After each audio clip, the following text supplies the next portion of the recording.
Jadi kita harus lebih paten lagi. Soalnya Raja Jawa ini kalau kita main-main celaka kita. Saya mau kasih tahu aja, jangan coba-coba main-main di barang ini.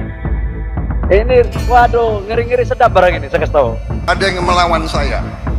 Ada. Dalam birokrasi merasa sudah kebal hukum, merasa sudah menjadi raja kecil. Ada. Saya mau menghemat uang itu untuk rakyat. Belum menyaksikan video ini, pastikan bosku jangan lupa subscribe. Karena subscribe itu gratis plus bonus tonton video terbaru setiap harinya. Jangan lupa ya.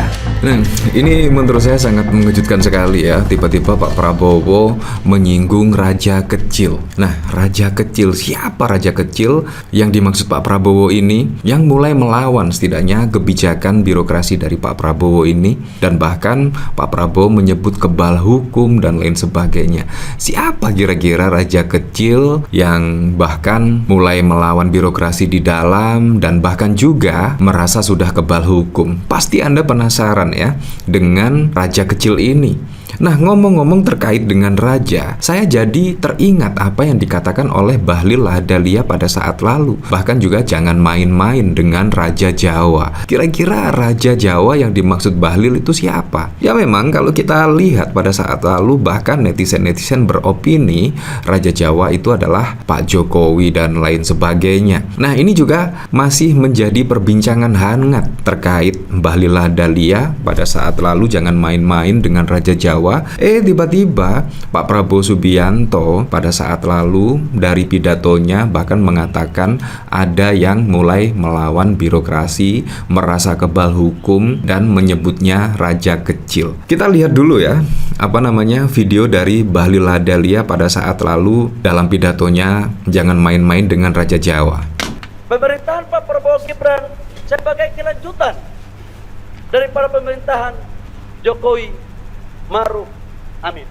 Nah, kalau kita lihat dari sini ya, sudah jelas pemerintahan Pak Prabowo Gibran sebagai keberlanjutan di pemerintahan Pak Jokowi dan Maruf Amin. Nah, artinya ya bisa jadi Bahlil Lahadalia itu ditugaskan untuk mengawal setidaknya keberlanjutan di kepemimpinan Pak Prabowo Gibran itu untuk melanjutkan program-program atau kebijakan-kebijakan dari Pak Jokowi dan Maruf Amin. Nah, kalau kita lihat, kita ulangi lagi ya.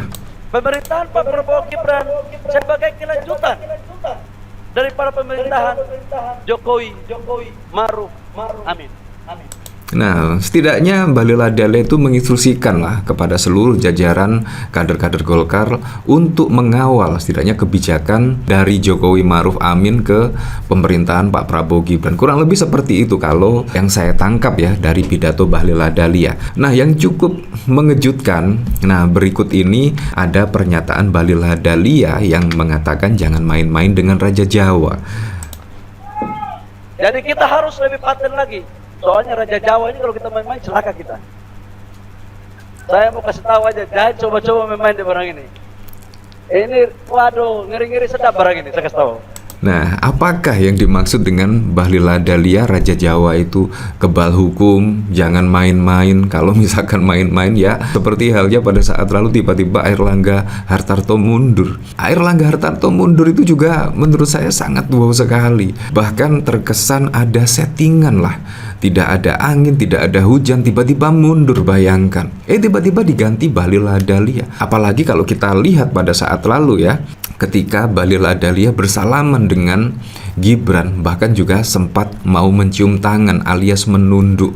Sangat berbeda sekali ketika Bahlil Lahadalia bersalaman dengan Pak Prabowo Subianto. Nah, ini juga menjadi tanda-tanda ya, apakah memang Pak Prabowo itu setidaknya sudah mulai mencium keanehan ya, setidaknya di dalam pemerintahan Pak Prabowo di Kabinet Merah Putih. Ya kita tidak tahu, tapi yang jelas Pak Prabowo sudah menyindir raja kecil, kebal hukum, dan bahkan juga ya tidak setuju dengan birokrasi yang dilakukan oleh Pak Prabowo Subianto, khususnya pemangkasan anggaran.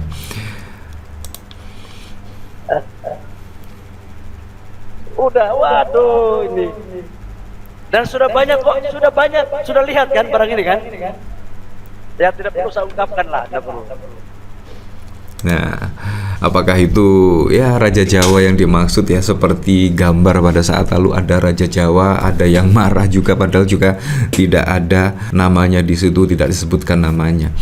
Nah, bahkan kalau kita lihat dari sini juga ya, Pak Prabowo bahkan curhat lah setidaknya dalam pidato, ada yang melawan saya dalam birokrasi, merasa sudah kebal hukum, merasa sudah jadi raja kecil, kata Pak Prabowo Subianto. Nah, menjadi penasaran, siapa Pak? Sikat saja, Bapak kan presiden, pecat saja jika mengganggu kerja Bapak. Seperti ini video dari Pak Prabowo.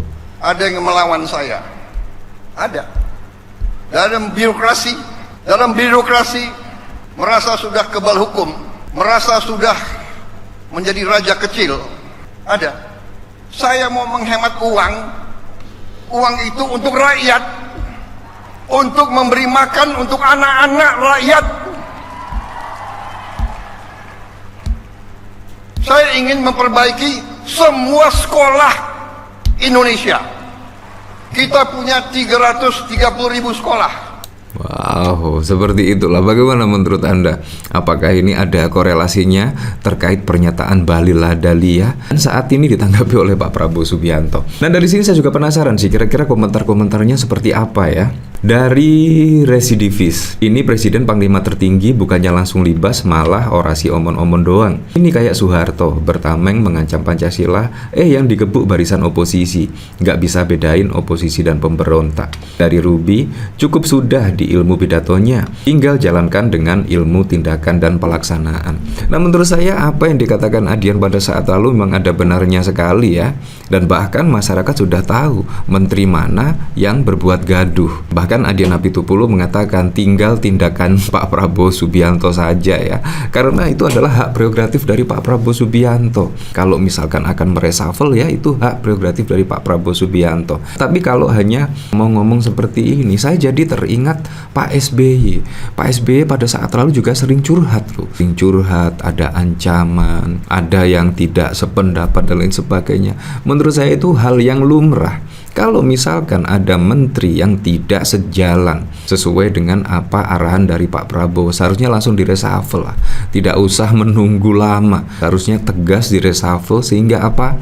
Ya sehingga di pemerintahan Pak Prabowo itu bisa berjalan sesuai koridornya, bisa berjalan sesuai dengan keinginan Pak Prabowo, kurang lebih seperti itu ya. Atau Pak Prabowo itu menunggu momen yang tepat, ya kita juga tidak tahu. Dari kumbang tanduk, halah paling cuma omon-omon doang. Sebuah informasi tanpa aksi, cuma omon-omon doang. Golkar sama yang satu lagi itu, banyak nego nih pasti. Penghematan anggaran bagus, tapi bagaimana yang nyuruh berhemat justru nggak memberi contoh berhemat. Mengangkat puluhan menteri dan wakil menteri, puluhan badan, puluhan utusan yang tidak terlalu penting dan lain-lain, itu nggak butuh anggaran, gedung, SDM, gaji, ATK, fasilitas-fasilitas lainnya. Ya, menurut saya sangat masuk akal sekali ya, ketika Pak Prabowo menghemat anggaran yang cukup fantastis, tetapi kementerian dan lembaga jumlahnya sangat fantastis sekali. Ya, tapi kita kembalikan lagi ke masyarakat lah. Omon-omon saja, sejauh ini menurut saya beliau terlalu banyak omon, kebanyakan omon-omon. Mr. Presiden, Anda ini ibarat seorang presiden pecundang, punya kekuasaan namun hanya berani kowar-kowar, tapi tidak punya nyali bertindak alias hanya omon-omon, kata Pak Prabowo. Ya seperti itulah. Bahkan kalau kita lihat dari sini ya, dari Baby Sweet, hayo tebak siapa raja kecil yang dimaksud Pak Prabowo. Nah, dari sini saya juga penasaran sih, raja kurus? Wah, kalau nggak mul ya Fufu Fafa. Halah ya, apakah Fufu Fafa yang dimaksud? Wah, kita juga tidak tahu sih. Halah ya, penghematan demi rakyat tuh anggaran kepolisian, DPR, TNI, BPK, BIN dipotong ya, seperti itu. Bahkan dari sini ada yang menyebut ya seperti itu, raja kecil. Yang besar Raja Jawa, yang kecil ya Anda bisa menilainya sendirilah. Tetapi kita kembalikan lagi ke masyarakat, menilainya seperti apa.